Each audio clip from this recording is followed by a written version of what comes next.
Hello, welcome to the third season of Math for All. We are so excited to be here today. We strive to make math creative, curious, and inclusive. So we are super happy to have you here today. And we have a really cool guest who we got to speak with. Baltimore. Yeah, Last time, yeah. in Baltimore last year. So last year, this year, anyways, doesn't matter. So Dr. Lou Matthews is going to be with us today, and we're super excited to talk to him. Yeah, so we hope that you will follow us. We have, in addition to our own personal feeds for Molly Foki and Heidi Subnani, you can also find us at Twitter, Facebook, and YouTube at Math for All Show. And we would love for you to give us a follow there and let us know if you have any great math people that you would like to hear from as well. We're always looking for other inspiring educators in this field who may not be on some of the big radar, but that we're really interested in hearing from. So please join us there as well. Yes. And I am going to introduce Dr. Lou, but this is his question today, and it's super multifaceted, so we can't wait to have this conversation. I feel like this kind of sums up our entire season, right? So we haven't had the season yet, but this will probably sum it all up. How can we envision mathematics as a rich tapestry of complex human experiences, relationships, and stories as a force for liberation and a space for authentic belonging? So let me introduce Dr. Lou. Dr. Lou Matthews champions mathematics as a deeply human experience, rich in relationships, and a powerful tool for liberation. A recognized international leader in mathematics education, he's dedicated to creating spaces of belonging and fostering culturally relevant teaching across the U.S., the Caribbean, and African diasporas.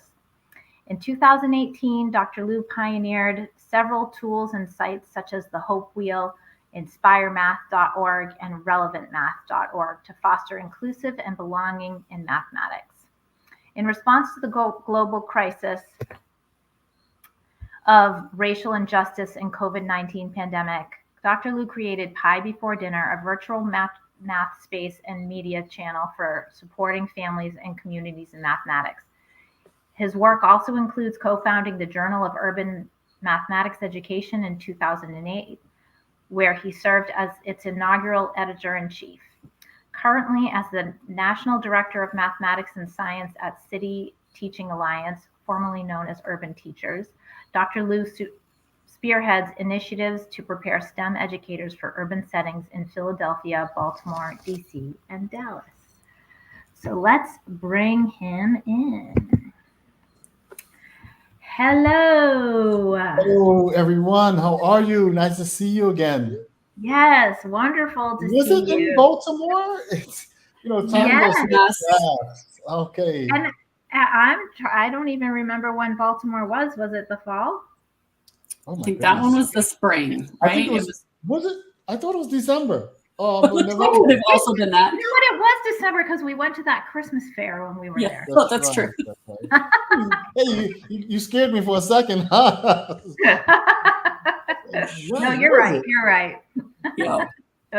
Nice to see you, though.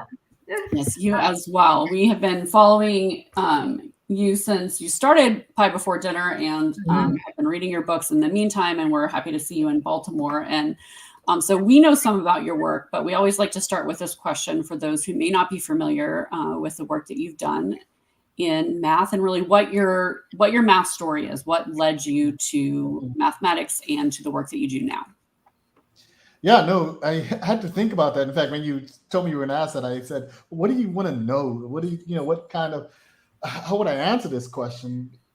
Because my math story is literally, as in the question, a tapestry of a quilt of various stories. And so a couple stand out for me. One is when I was about, and I trace this and it just doesn't make sense, but I was about 5 years old. I remember getting a book for Christmas. I called it a math book. It was a book where I was doing all these activities, some mathematical activities, numbers and tracing and stuff like that. But I felt like this was a math book. And so this is my earliest memory of doing mathematics.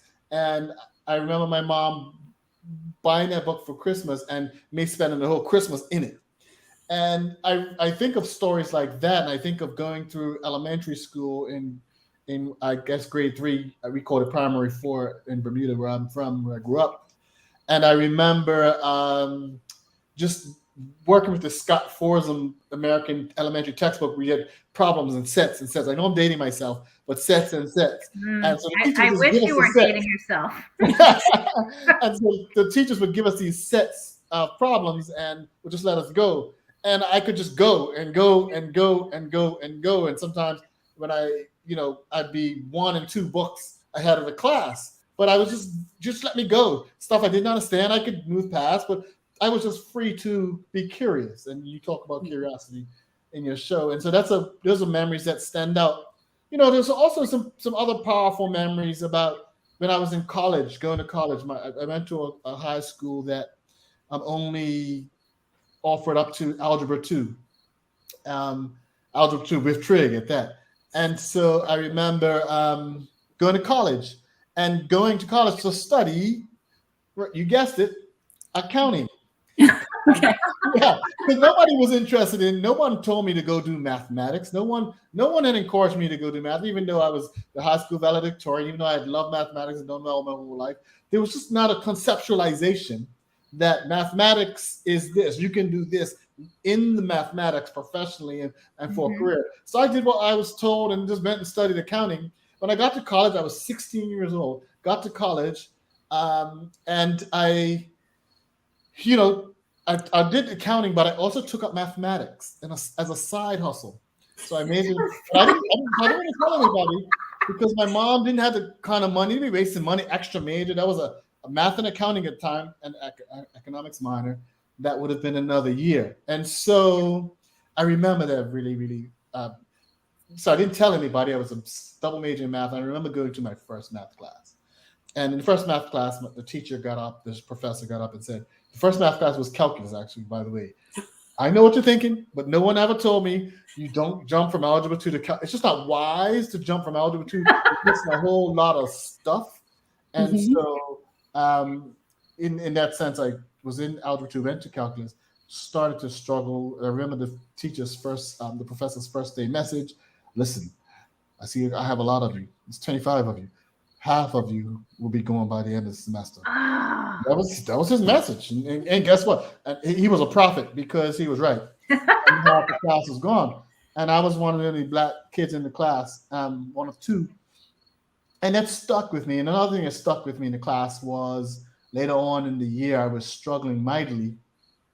I mean, not later on, earlier in the classroom, I struggled mightily as we got out the review and into the calculus parts of the course. And struggling, I mean, I hadn't seen this stuff before. And calculus, it's a different language in math. It's a big leap off a cliff.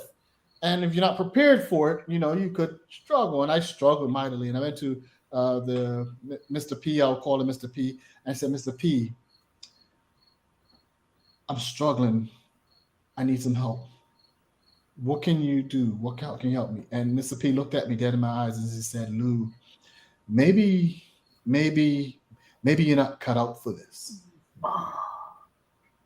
I had never been told that. I was a high school valedictorian. I skipped grade 5, I'm sorry. Tested in 99th percentile California achievement test. And here it is, this professor telling me I wasn't cut out to do math. And I remember going back to my dorm with my roommate in the room, locking myself in the bathroom, miles away from home. I was in Massachusetts, and I cried like a baby. And I'd never had someone unravel me and my entire existence and identity in the math space so completely in the one sentence. And so I was in that number, and I struggled and struggled. I had to get a tutor, and I begged and I scraped. I really, really struggled so hard, more than I've struggled any time in my life. And I got a C- out of that class, right? And then I went to Calc 2, and and then that was maybe a B minus, a B minus. I'm being liberal, right? A B minus. I just don't want to embarrass myself further. Yeah, the time I got to Calc 3 was I got a finally was doing well. Okay, B plus, A minus. I got to real analysis and started to get A's in the class. And so by the time we finished, it was 4 of us in the program. Wow. Wait, so was it the same professor for all of those calcs? I shifted professors. No, sorry, a professor. There was 2 of them. So I got the new guy. The new guy started to take over our classes because this professor was I think he was more of a computer professor. And so this professor, it was a small college. This professor we had, Mr. Dunyan, now Dr. Dunyan. He literally saved my life in mathematics. And I remember being in his classes and in differential equations and studying models of the world and just this richness of math experience. And he reignited my passion for math. So by the time I finished college, it was math for me. I was out of love with accounting, even though I still got. Did you ever love it in the first place? I Yeah. know. And then, is there ever love in the first? Was it really love? I write there's a chapter I write in one of my ebooks. It's My First Love, and it's about math, and it's about this journey, this love-hate journey with people in mathematics. And so Dr. Dunyan reignited this space for me.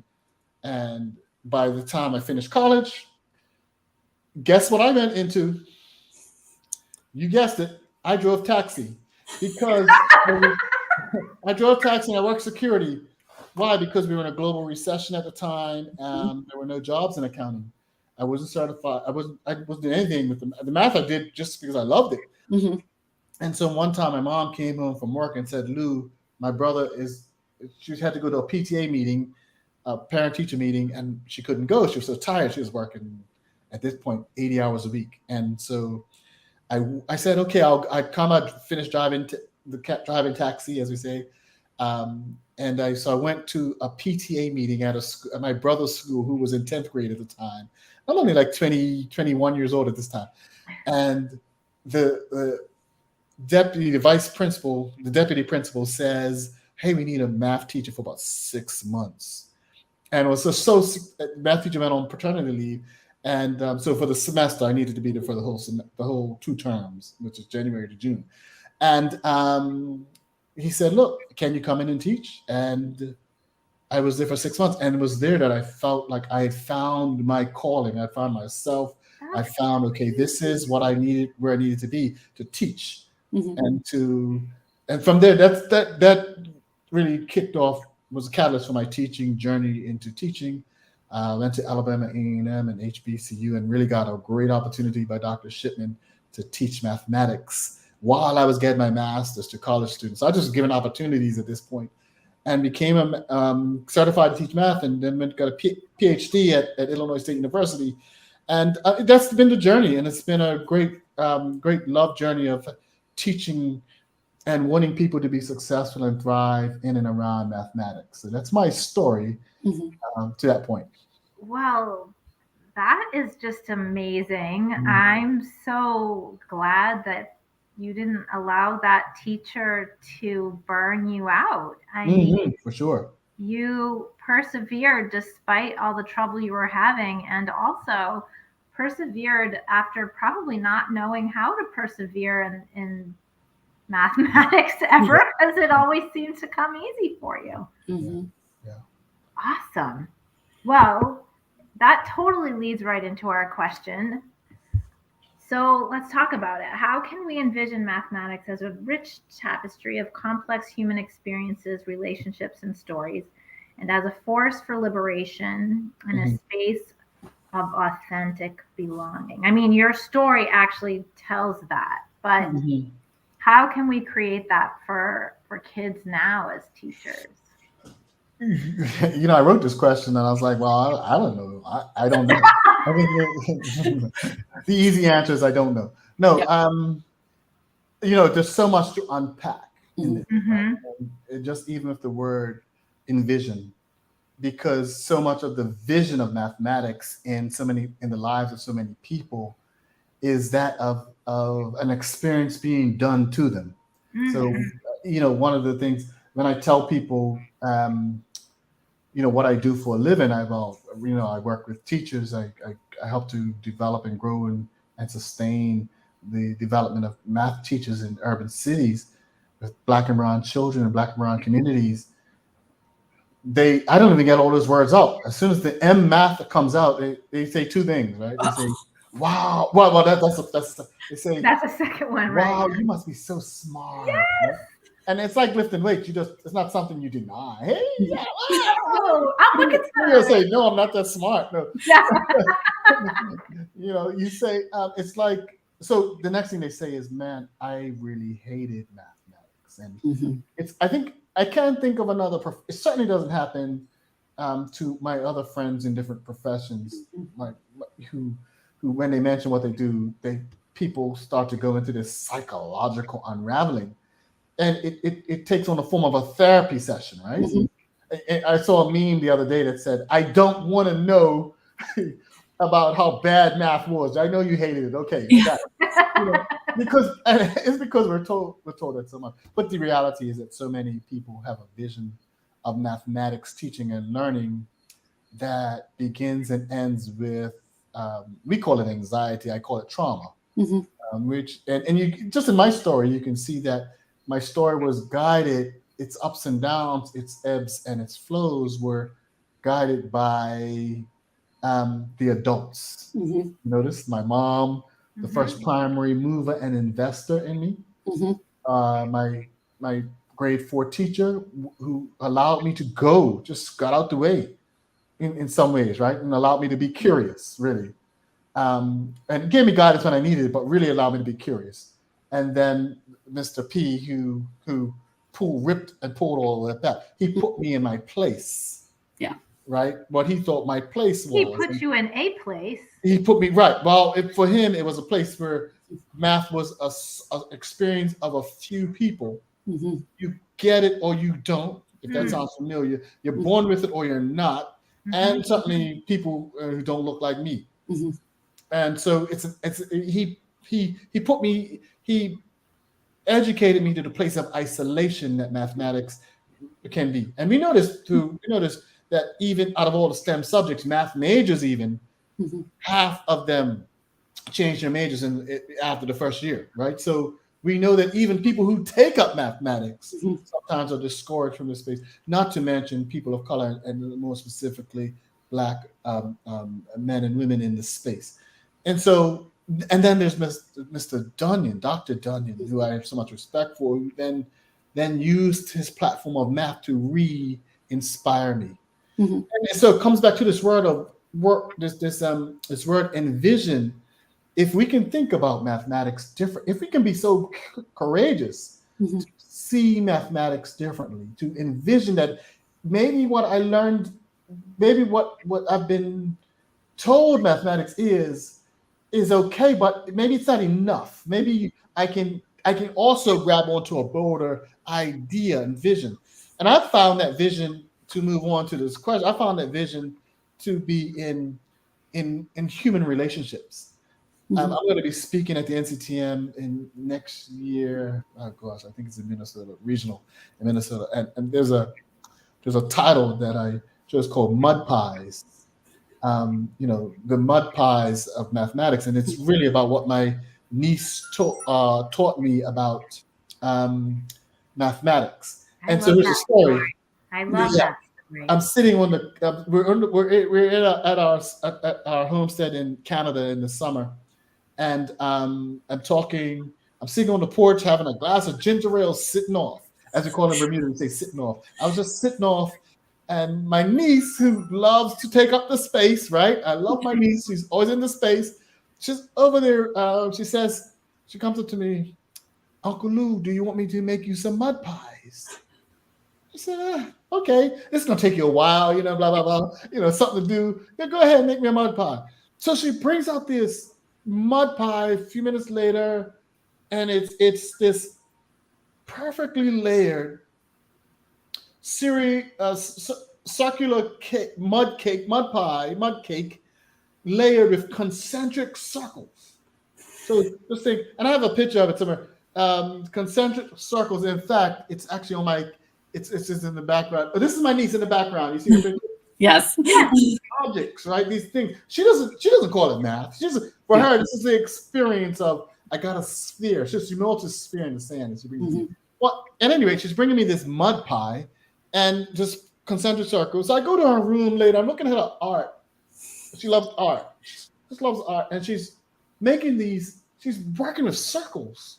And my niece is 6 and 7. And I said to myself, does my niece's teacher know how obsessed she is with circles? And does my niece's teacher understand her fascination with concentric circles? And so I'm wondering, and I'm looking back into this. So I'm starting to think now about all the mathematics and all of this stuff. And so I started to take pictures. Here's my niece with the sphere, right? And I'm asking her, what is she thinking when she's crafting this mud pie? How are you doing it so that it's concentric? What are you thinking about? So I'm really inquiring. I realized something. For my niece, mathematics is not about circle vocabulary. In fact, I asked her one time, I saw a picture of something, right? Think of a hexagon, and it had these legs, these things jutting from the four pieces of the hexagon, like one here, one here, one here, one here. And then another piece in the front. I said, hey, this shape, I was so excited. Tell me about this shape. What is it? My niece, it's a turtle. This is mud pies and turtle, but this is what my niece thinks about math. She thinks that life is about turtles and mud pies, and you make things and you do interesting things as you shape things, but she sees math as just something you do for people you love. And so that energy, that's not something I've never been taught before. This idea of mathematics as an expression of the human experience. More importantly, the intimate human relationship. And so I could now when I started to think about mathematics like that, just that example, right? Mathematics is an expression of relationships, an expression of the human experience towards love, towards justice, towards all sorts of stuff. I started to look at things differently. So I see my uncle, who's a potter, and how he does his. My uncle's a potter, and I don't know if you've done pottery, the potter's wheel, but he spends a lot of time doing pottery. And pottery can be pretty boring at first. I mean, they take this lump of clay, right? They put it down on the potter's wheel, and you see them doing all this stuff. They take actually a pretty long time. It's really hard. That's really hard. And if you don't get it right, you end up with a lopsided pot. Apparently, there's really something to it. Now, apparently, who would have known? So what they're doing though is balancing and centering, right? Yeah. Centering the space, and so he puts his thumbs down in the middle of the clay, and he's centering. He's as it's rotating, he's centering the space. But then he spends a lot of time inside and goes up and up. What he's doing is he's feeling the thickness of the cylindrical walls to get them to a place where they can support the base, the balance of the base. Now I know this. I didn't know all of the ins and outs as to why, but somehow in his experience, he's figured out that there's some important mathematics he has to live in order to carry out his passion of creating beautiful pottery for people and for the people that he loves. And so this is Uncle Carlos. And then there's Uncle Phil, who's the carpenter. And I see him measuring an eyeball. He's just making a veranda for Aunt Jackie. It's his sister, Uncle Carlos's wife. And they're just measuring. He's measuring all sorts of stuff to make the back porch closed in. And he's using the tape measure. And then some stuff he's eyeballing. And then it's just so interesting to see the people I love think deeply about how they are using numbers to experience the world. Not just numbers, but shapes in different ways. And I wouldn't get at it until I started to come from a viewpoint of love and relationship and human experience, and start then to see, well, what are they creating? And it really is powerful for me, audience, because when people are happy, let me back up. When people love, they create, right? And so if we tackled mathematics from this space, just like Dr. Dunyan did for me, it's so powerful to see what they create. And maybe sometimes they create new stuff. Mhm. that we're not prepared for. Like my 6-year-old niece wanting to have a conversation around her circles, her mud pies and her turtles. And if I'm willing to talk about mud pies and turtles, I can talk big math with my Mhm. niece. If I'm willing to talk about clay, if I'm willing to talk about carpentry with my uncle, I can talk big math. And so that's where I am, and that's my first response to that question. I hope I haven't lingered too much in this. No, you haven't. But what I love about this is you're you're making it so human, right? And I think that what schools have done over many hundreds of years, it seems, they've dehumanized mathematics. Mhm, And the only way that you're talking about it is about the human aspect of it. And mhm, that that is so necessary to, I mean, I want to bring your question back up because just to look at the things that you're saying in here, right? Like a rich tapestry, nobody thinks of that when they think about math. Nobody thinks about complex human experiences when they think about math. They don't think about, well, maybe they think about relationships, but not the kind that you're talking about. Mhm. They definitely don't think about stories or liberation or authentic space of belonging. mhm. Yeah. So I think all of these things really are so important. And I know that there's many more people like you who are trying to bring, I mean, Sunil Singh comes to mind when I'm thinking, when I hear your question. Um, so Yeah, many, Sunil's doing powerful math telling work. I'm so excited to have it to do yeah, he's, Facebook work on that. you guys are definitely cut from the same cloth. And I feel like there just needs to be more permeation of this in schools, Mhm. to be able to look at math in the way that you are looking at math. Mhm, Well, and I wonder too. I mean, and this becomes, I think, even more challenging in the time that we live in. But thinking about math as liberation and the the opportunities that it provides for students who have been disenfranchised mhm, either before Mhm. their or during their school experience, or the parents and the adults who who were disenfranchised during their school experience with mathematics. And can you talk more about your work around Yeah, mathematics for liberation? so just as you were talking, I was thinking, who is liberation? Liberation's for all of us because Mhm. the idea of our dehumanization is so pervasive for Mhm. all of us, right? Mhm. And so for us, it's for when we talk about liberation and mathematics as a tool to help rehumanize what Mhm. has been probably objectified and dehumanized. So I think of it in the way of like how so Uncle Carlos is remodeling the downstairs place of his home, and for Aunt Jackie, she's passed recently, but he's remodeling. He hires a guy. He knows a guy. Hires a guy to because he's not. He Uncle Carlos knows some stuff, but he doesn't know enough, right? So he hires a guy to do the modeling, and so something looked off. And so because he works with Uncle Lee, I said Uncle Phil, but Uncle Lee is a carpenter.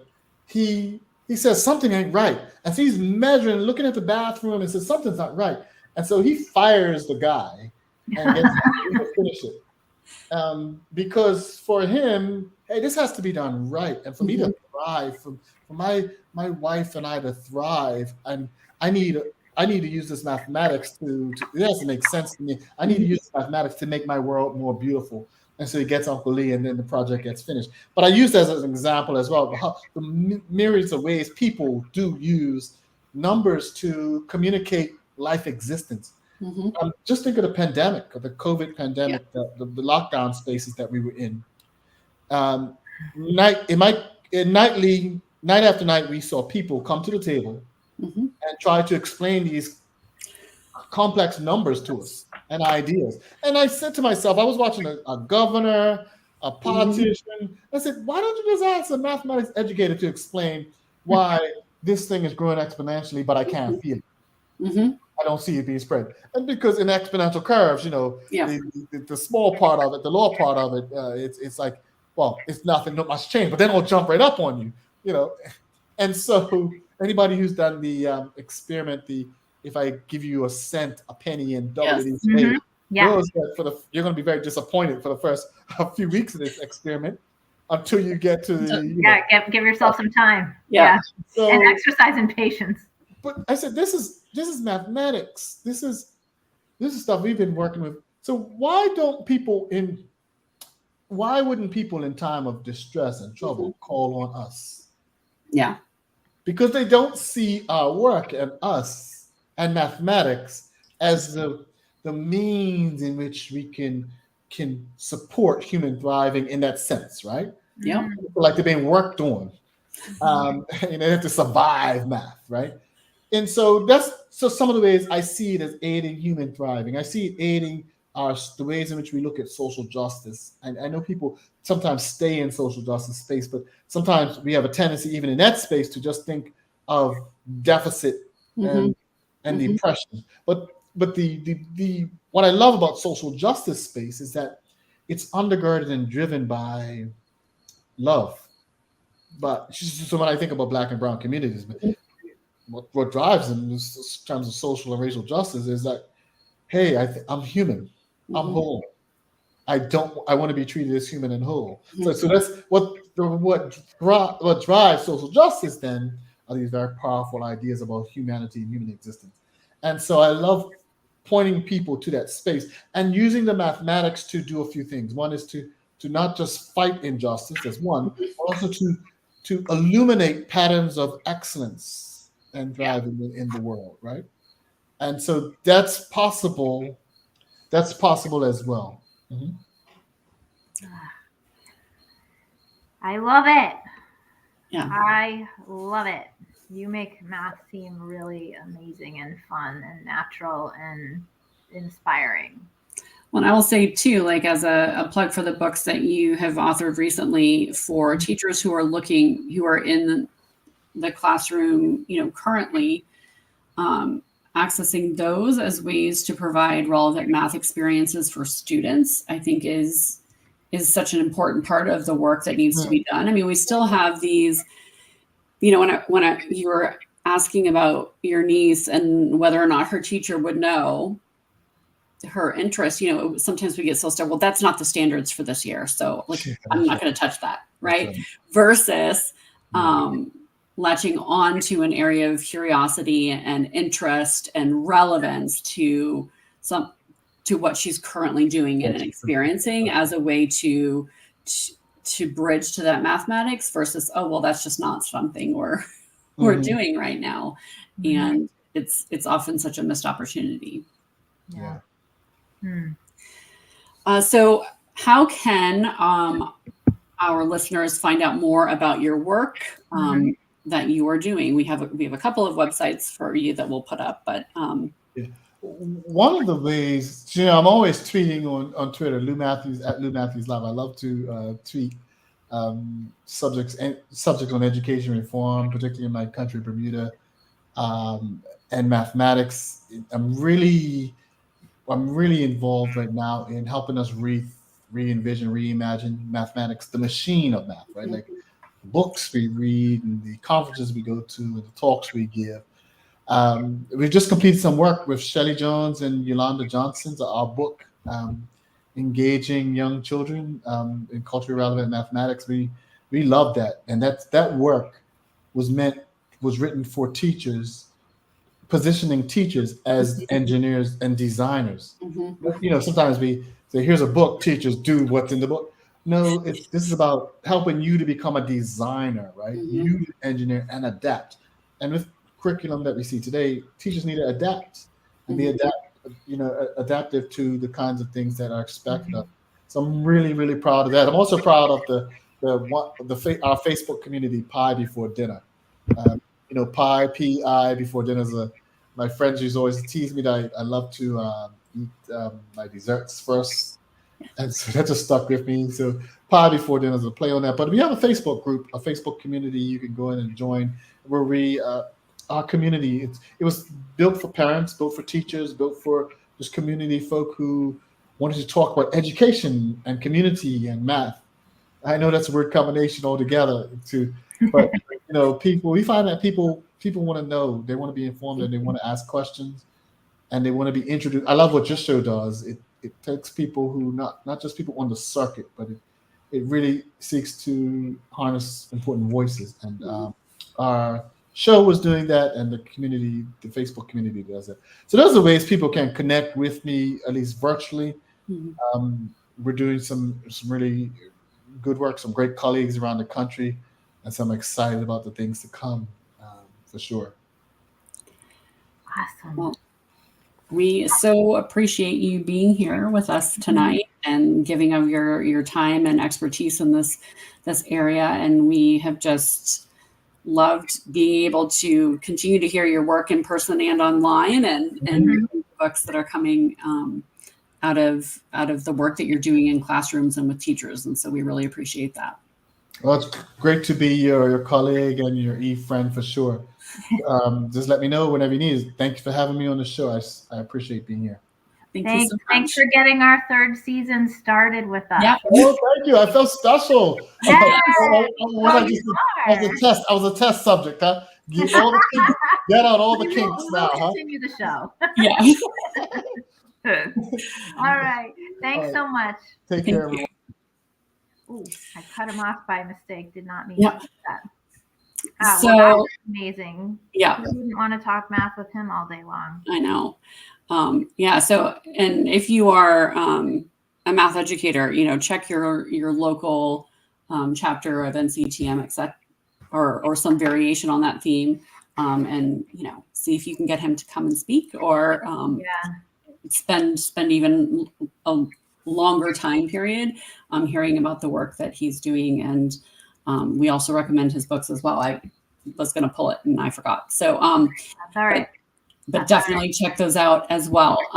We have a special episode 2 coming up here for season 3, something that we have wanted to do for a while, but we're doing this season.